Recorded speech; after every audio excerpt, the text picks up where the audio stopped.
this is Project 11, and my name is Red. And so basically, I'm going to talk about 3 moments in the novel that are described in like terms of luck, and like comparing it to Nagel's terms of luck as well, and what he would say, and then kind of if I agree with that or not. So first is Shakur and Black's relationship. So we see that in chapter 2, Black is introduced, and we find out he is exiled for liking his cousin.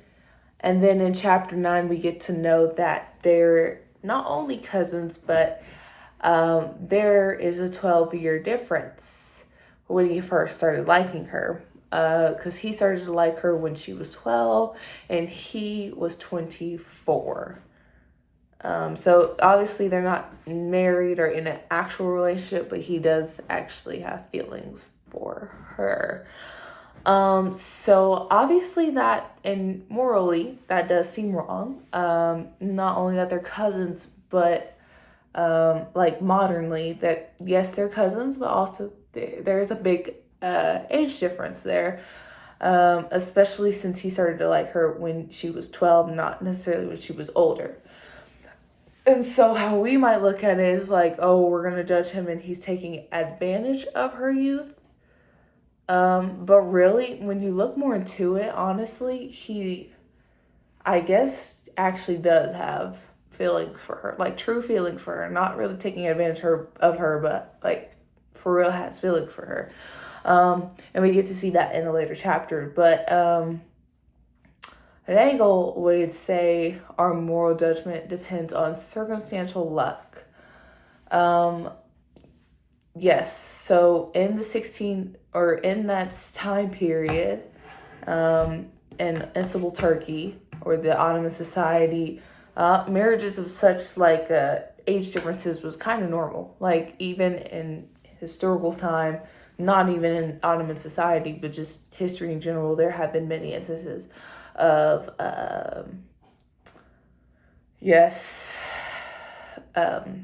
like children basically marrying grown adults. But like just being in relationships as well, with grown adults. So yes, it's not necessarily seen as bad in that time. Not necessarily, I guess, cousins as well. Like inbreeding in royal society at the time was also kind of normal. So, yeah, I guess in a way that was kind of seen as normal, and now it's not. But at that time, yes.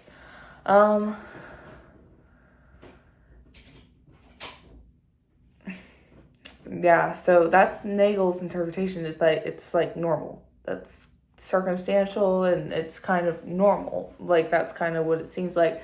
And I would say yes, I do agree.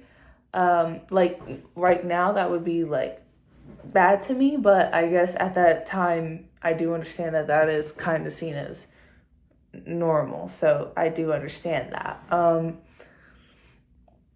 So I do agree with Nagel's interpretation. So yeah, the next instance would be the murder of Elegant Effendi. So chapter 1, it opens up with Elegant, or the corpse being murdered, the corpse being introduced. It's their perspective and it's Elegant. And he's the person murdered. And then in chapter 4, we get to hear the murderer's perspective. So in the murderer perspective, he's kind of trying to convince himself, like the murderer's trying to convince himself that what he did was right and trying to justify it by doing something like for God, for Allah.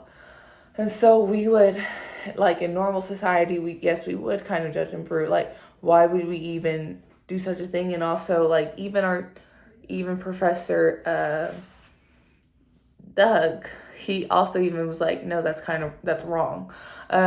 Even said that. And so like I also agree, like I think that it's wrong to kill somebody just because they've done something that goes against necessarily tradition, and then to justify it with religion and tradition as well. So it's kind of, we do find it wrong. this Nigel's like interpretation is like results in moral luck. So we morally condemn based on the outcome, death, rather than just the internal motive, like the killer's emotions. Like we don't actually see all of that necessarily and understand his thoughts, like his complicated thoughts and his responsibility that he thinks he has and stuff like that. I kind of agree with Miguel. I guess like we want to believe that he's evil, but at the same time we do understand like at that time there was such a fight between the two art styles, and like and his beliefs are also like very important to him, and he's trying to justify himself, and he has all these overwhelming emotions. And so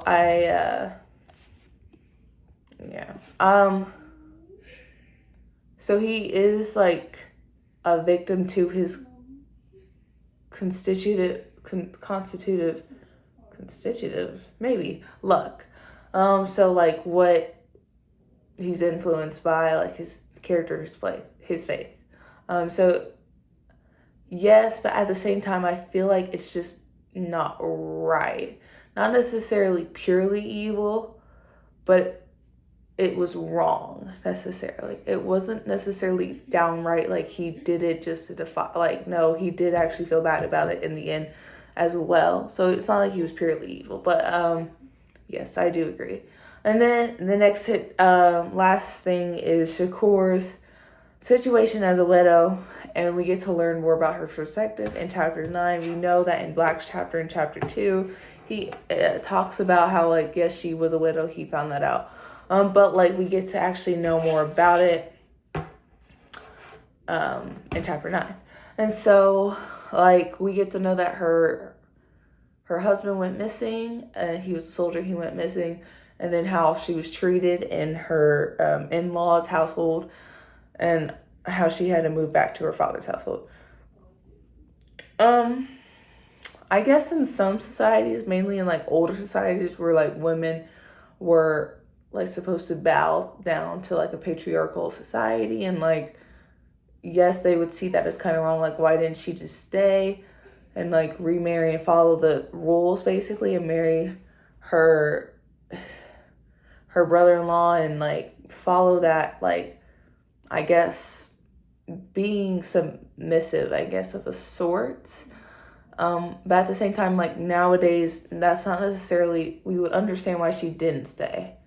Like, I feel like I would understand why she didn't stay. So, like, especially hearing about how the brother-in-law treated her, and then how, like, she was forced to do such thing, like, basically act like a slave, I also didn't think that was kind of right. So, like, maybe older generations would have thought, like, oh, yeah, like, they would question her, but no. So, Nagel's view was, this is pure circumstantial luck. Shakur's moral choices are limited by the dangerous and restrictive society she inhabits. Her survival tactics are moral within her circumstances. So what she does and the actions she takes is really to protect those she loves and her sons. And so therefore it's right. It's within circumstances, and it's what she does is right. And I agree with Miguel. Due to circumstances, you can't really judge her.